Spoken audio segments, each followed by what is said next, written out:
Galloway there.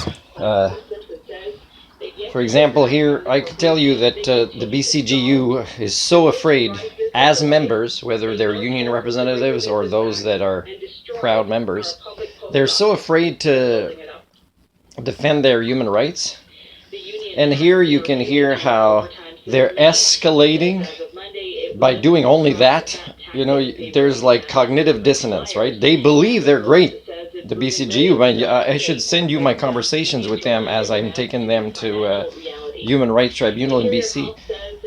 But you're also showing nonsense in your other stories, so you're propagating this cognitive dissonance, right? That means believing in two forms of reality that can't really be believed in at the same time. That's actually kind of closer to the original definition, if you want to use that word.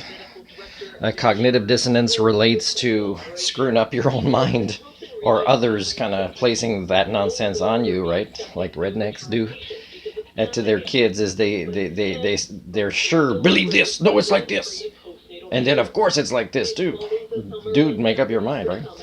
So when it comes to the other story that you're presenting is the guy that shot the politician yesterday, is they're making statements how all their law enforcement institutions are awesome, they did great work, but really is the dad and maybe the priest the one that really apprehended the suspect. Like you're sending two messages in your information, CBC, and so you have to kind of phrase the way you're reporting the story in a way to protect the sanity of your listeners.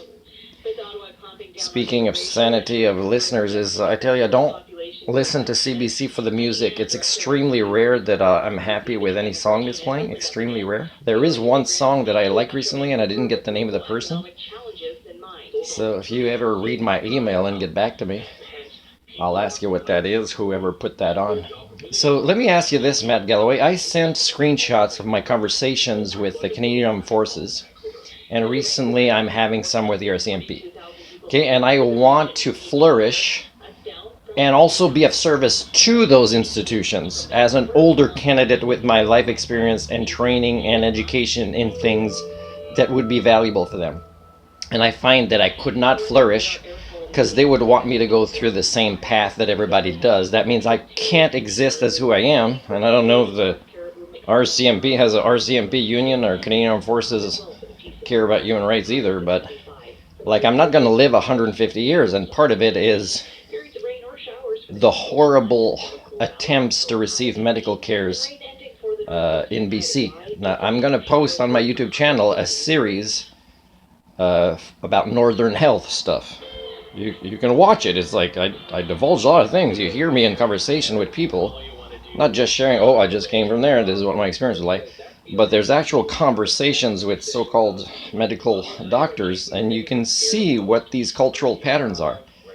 And I'm just trying to help you, Matt Galloway, or sue me, or whoever, what different programs you have, is start talking about culture, because or the human condition, about the concepts of domestication, indoctrination, that makes us think in ways that we can talk about a problem, but we can't really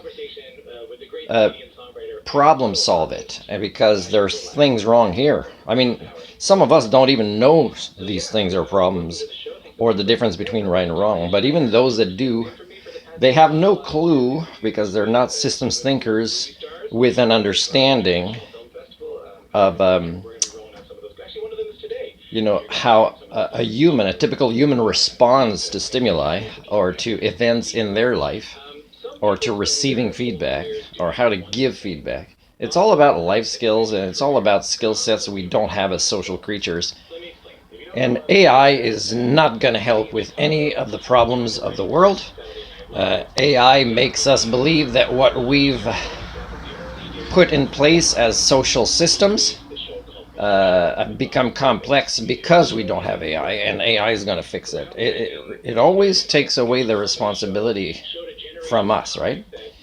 And again, when people complain as if they didn't know you could actually get a ticket from speeding, and they didn't know driving there every day there was a speed limit, and you let them give their silly feedback, you're again making us dumb without saying, hey, that's kind of, there's no signs of responsible adult in that. You have to start saying this stuff.